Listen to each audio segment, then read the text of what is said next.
Korea Utara secara resmi mengirim 3.000 pasukan elit unit 11 ke Iran di tengah meningkatnya ketegangan antara Iran dan Amerika Serikat.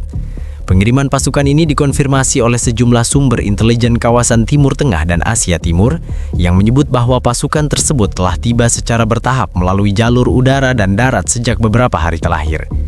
Unit 11 dikenal sebagai salah satu satuan paling tertutup milik militer Korea Utara dengan reputasi sebagai pasukan operasi khusus yang disiapkan untuk misi beresiko tinggi, termasuk operasi yang hampir tidak menyediakan ruang untuk mundur. Langkah Pyongyang ini terjadi bersamaan dengan keputusan Amerika Serikat untuk mempending pengiriman pasukan tambahan ke Iran, sebuah keputusan yang langsung memicu spekulasi luas di kalangan analis militer dan politik internasional. Penundaan tersebut dinilai bukan sekadar masalah teknis atau logistik, melainkan sinyal bahwa Washington tengah menimbang ulang skenario konfrontasi langsung di saat poros negara-negara anti-Amerika mulai menunjukkan koordinasi yang lebih terbuka. Unit 11 bukan pasukan reguler, mereka direkrut, dilatih, dan dibentuk secara khusus untuk operasi ekstrim, termasuk infiltrasi, sabotase strategis, dan pertempuran jarak dekat di wilayah musuh. Dalam berbagai laporan intelijen barat, Unit 11 sering disebut sebagai pasukan berani mati karena doktrin operasionalnya yang menempatkan misi di atas keselamatan individu. Fakta bahwa pasukan ini dikirim keluar wilayah Korea Utara dalam jumlah besar menjadi indikator serius bahwa Pyongyang tidak sekadar memberikan dukungan simbolis kepada Tehran. Sumber keamanan regional menyebutkan bahwa pasukan tersebut ditempatkan di beberapa lokasi strategis di Iran, termasuk fasilitas militer, pusat komando, dan titik-titik yang dinilai berpotensi menjadi sasaran serangan udara Amerika.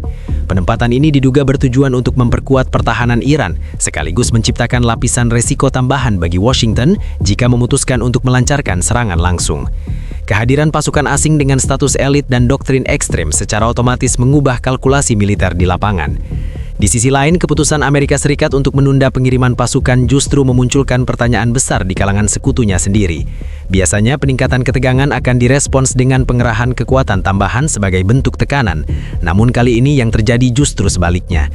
Beberapa pejabat pertahanan AS menurut bocoran media internasional mengakui bahwa situasi saat ini lebih kompleks dari perkiraan awal, terutama setelah keterlibatan langsung Korea Utara mulai terlihat. Langkah Korea Utara ini juga memperlihatkan perubahan pola dukungan internasional terhadap Iran. Jika sebelumnya bantuan lebih banyak bersifat diplomatik atau logistik terbatas, kini dukungan itu berubah menjadi kehadiran militer langsung. Ini bukan lagi sekadar pernyataan solidaritas, melainkan tindakan nyata yang membawa konsekuensi besar bagi stabilitas kawasan. Setiap kesalahan perhitungan dapat memicu eskalasi cepat yang sulit dikendalikan. Para analis militer menilai bahwa pengiriman Unit 11 bukan hanya untuk membantu Iran bertahan, tetapi juga sebagai pesan terbuka kepada Amerika Serikat dan sekutunya. Pesan tersebut sederhana namun tegas. Konflik ini tidak lagi bersifat satu lawan satu. Dengan masuknya pasukan elit Korea Utara, medan konflik berubah menjadi arena uji kekuatan antar blok, di mana setiap langkah akan diawasi, dihitung, dan berpotensi dibalas dengan eskalasi yang lebih besar. Pengiriman 3.000 pasukan elit Unit 11 ke Iran tidak dilakukan secara terbuka dan tidak diumumkan melalui jalur resmi kedua negara.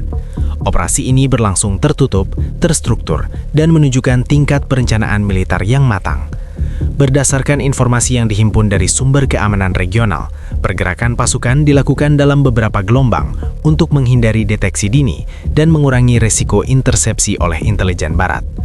Pasukan Unit 11 dilaporkan masuk ke wilayah Iran melalui kombinasi penerbangan kargo militer dan jalur darat yang telah diamankan sebelumnya. Beberapa laporan menyebutkan bahwa pesawat angkut yang digunakan tidak membawa tanda militer terbuka dan terdaftar sebagai penerbangan logistik biasa. Metode ini menegaskan bahwa pengiriman tersebut diperlakukan sebagai operasi sensitif dengan tingkat kerahasiaan tinggi, bukan sekedar rotasi pasukan biasa. Setibanya di Iran, Unit 11 tidak dikumpulkan dalam satu basis besar. Sebaliknya, mereka disebar ke berbagai titik strategis.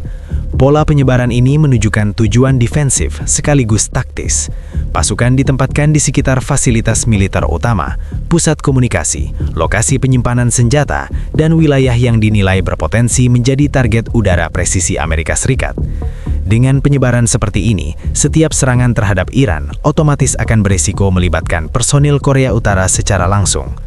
Bagi Iran, kehadiran Unit 11 memberikan keuntungan strategis tambahan. Pasukan ini dikenal memiliki keahlian dalam operasi bawah tanah, pengamanan fasilitas vital, serta pertempuran asimetris. Kemampuan tersebut sangat relevan dalam skenario perang modern, di mana serangan tidak selalu datang dalam bentuk invasi terbuka, melainkan melalui drone, rudal presisi, dan operasi khusus. Unit 11 dinilai mampu menutup celah yang selama ini menjadi perhatian utama pertahanan Iran. Sementara itu, Amerika Serikat menghadapi dilema serius. Keputusan untuk menunda pengiriman pasukan ke Iran bukan hanya soal kesiapan tempur, tetapi juga soal resiko politik dan militer. Keterlibatan langsung pasukan Korea Utara berarti setiap eskalasi berpotensi meluas menjadi konflik internasional yang lebih besar. Serangan terhadap target yang dijaga Unit 11 bisa dipersepsikan sebagai serangan terhadap Korea Utara, membuka kemungkinan respon balasan yang lebih luas. Pentagon menurut sejumlah laporan media internasional, kini melakukan evaluasi ulang terhadap seluruh skenario militer di kawasan. Kehadiran Unit 11 memaksa perubahan kalkulasi target, waktu serangan, hingga aturan pelibatan. Resiko salah sasaran meningkat, dan margin kesalahan semakin sempit. Situasi ini secara langsung memperlambat proses pengambilan keputusan di tingkat tertinggi militer Amerika. Di tingkat regional, negara-negara Teluk dan sekutu Amerika lainnya juga mulai menunjukkan sikap waspada. Mereka memahami bahwa eskalasi yang melibatkan Iran dan Amerika kini memiliki dimensi baru, bukan lagi sekedar konflik dua negara, melainkan potensi benturan kepentingan beberapa kekuatan besar. Kondisi ini mendorong sebagian negara untuk meningkatkan kesiapsiagaan militernya sendiri, meski belum mengambil langkah terbuka. Masuknya 3.000 pasukan elit Unit 11 ke Iran langsung memicu gelombang reaksi di tingkat internasional. Meski banyak pemerintah memilih diam di depan publik, diskusi intens berlangsung di balik pintu tertutup. Keterlibatan langsung Korea Utara dinilai telah menggeser konflik Iran-Amerika dari sekadar ketegangan bilateral menjadi isu keamanan global yang jauh lebih kompleks. Situasi ini menempatkan banyak negara pada posisi sulit, terutama mereka yang selama ini berada di bawah payung pengaruh Amerika Serikat. Di Washington, keputusan untuk mempending pengiriman pasukan ke Iran tidak berdiri sendiri. Langkah ini diikuti dengan peningkatan aktivitas diplomatik, konsultasi darurat dengan sekutu, serta evaluasi ulang terhadap peta resiko di kawasan Timur Tengah. Sejumlah pejabat pertahanan AS menurut bocoran internal mengakui bahwa keterlibatan Korea Utara menciptakan lapisan ancaman baru yang tidak bisa diabaikan begitu saja. Setiap eskalasi kini berpotensi memicu respons berantai yang melibatkan lebih dari satu kekuatan besar. Tekanan politik juga mulai muncul di dalam negeri Amerika Serikat.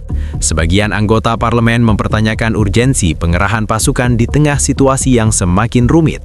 Mereka menilai bahwa keterlibatan pihak ketiga seperti Korea Utara membuat resiko korban dan dampak geopolitik meningkat drastis. Di sisi lain, kelompok garis keras menilai penundaan sebagai sinyal kelemahan yang dapat dimanfaatkan oleh lawan. Perbedaan pandangan ini menciptakan ketegangan internal dalam pengambilan keputusan strategis. Sementara itu, Iran memanfaatkan momentum ini untuk memperkuat posisinya di meja diplomasi. Dengan dukungan militer langsung dari Korea Utara, Teheran memperoleh kartu tawar tambahan. Kehadiran Unit 11 dipresentasikan sebagai bukti bahwa Iran tidak sendirian menghadapi tekanan Amerika. Pesan ini ditujukan tidak hanya kepada Washington, tetapi juga kepada negara-negara regional yang selama ini ragu menentukan sikap. Di kawasan Timur Tengah, reaksi negara-negara tetangga Iran cenderung hati-hati. Beberapa negara Teluk meningkatkan pengamanan fasilitas strategis dan mempertegas patroli udara. Mereka memahami bahwa eskalasi sekecil apapun dapat berdampak langsung pada stabilitas regional dan jalur energi global. Ketakutan utama bukan hanya konflik terbuka, tetapi juga gangguan jangka panjang terhadap keamanan dan ekonomi kawasan. Dari sudut pandang militer global, pengiriman Unit 11 menandai pola baru kerjasama antar negara yang selama ini berada di luar arus utama aliansi Barat. Korea Utara yang selama bertahun-tahun relatif terisolasi, kini menunjukkan kesediaan untuk terlibat langsung dalam konflik di luar wilayahnya. Langkah ini dipandang sebagai upaya Pyongyang untuk meningkatkan relevansi strategisnya di panggung internasional, sekaligus menantang dominasi pengaruh Amerika Serikat. Dengan keterlibatan langsung Korea Utara melalui pengiriman 3.000 pasukan elit Unit 11, berbagai skenario lanjutan mulai disusun oleh para perencana militer dan pembuat kebijakan di banyak negara. Fokus utama bukan lagi pada apakah konflik akan meningkat, melainkan bagaimana bentuk peningkatan itu akan terjadi dan seberapa luas dampaknya. Situasi di lapangan menunjukkan bahwa ambang batas eskalasi kini berada pada level yang jauh lebih rendah dibanding fase-fase sebelumnya. Salah satu skenario yang paling diperhitungkan adalah meningkatnya konfrontasi tidak langsung. Amerika Serikat meskipun mempending pengiriman pasukan masih memiliki berbagai instrumen tekanan lain, mulai dari operasi intelijen, sanksi tambahan, hingga dukungan militer kepada sekutu regional. Namun kehadiran Unit 11 membuat setiap langkah tersebut harus dihitung ulang secara detail. Operasi yang sebelumnya dianggap berisiko rendah, kini berubah menjadi potensi pemicu konflik internasional yang lebih besar. Di sisi Iran, keberadaan pasukan elit Korea Utara membuka ruang untuk strategi pertahanan berlapis. Iran tidak hanya mengandalkan sistem rudal dan pertahanan udaranya sendiri, tetapi juga memanfaatkan keahlian Unit 11 dalam menghadapi operasi khusus dan serangan presisi. Kombinasi ini memperkuat asumsi bahwa setiap serangan terhadap Iran akan menghadapi resistensi yang lebih kompleks dan terkoordinasi dibanding sebelumnya. Para analis militer juga menyoroti kemungkinan meningkatnya insiden kecil yang berpotensi membesar. Dalam situasi tegang seperti ini, kesalahan identifikasi, salah tafsir pergerakan pasukan, atau insiden di lapangan dapat dengan cepat berkembang menjadi bentrokan terbuka.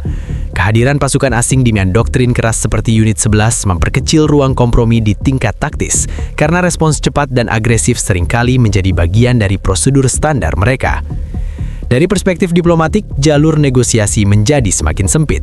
Negara-negara yang sebelumnya berperan sebagai mediator, kini menghadapi kesulitan untuk menjaga netralitas. Keterlibatan Korea Utara mempermudah upaya diplomasi karena membawa dimensi baru yang tidak mudah dikendalikan oleh aktor regional. Setiap pembicaraan kini harus mempertimbangkan kepentingan tambahan, bukan hanya Iran dan Amerika Serikat. Sementara itu, komunitas internasional mulai mempersiapkan diri menghadapi dampak jangka panjang. Ketegangan berkepanjangan berpotensi mengganggu stabilitas energi global, rantai pasok, dan keamanan kawasan. Negara-negara besar meningkatkan pemantauan situasi dan menyiapkan langkah kontingensi, termasuk evakuasi warga negara mereka dari wilayah beresiko tinggi.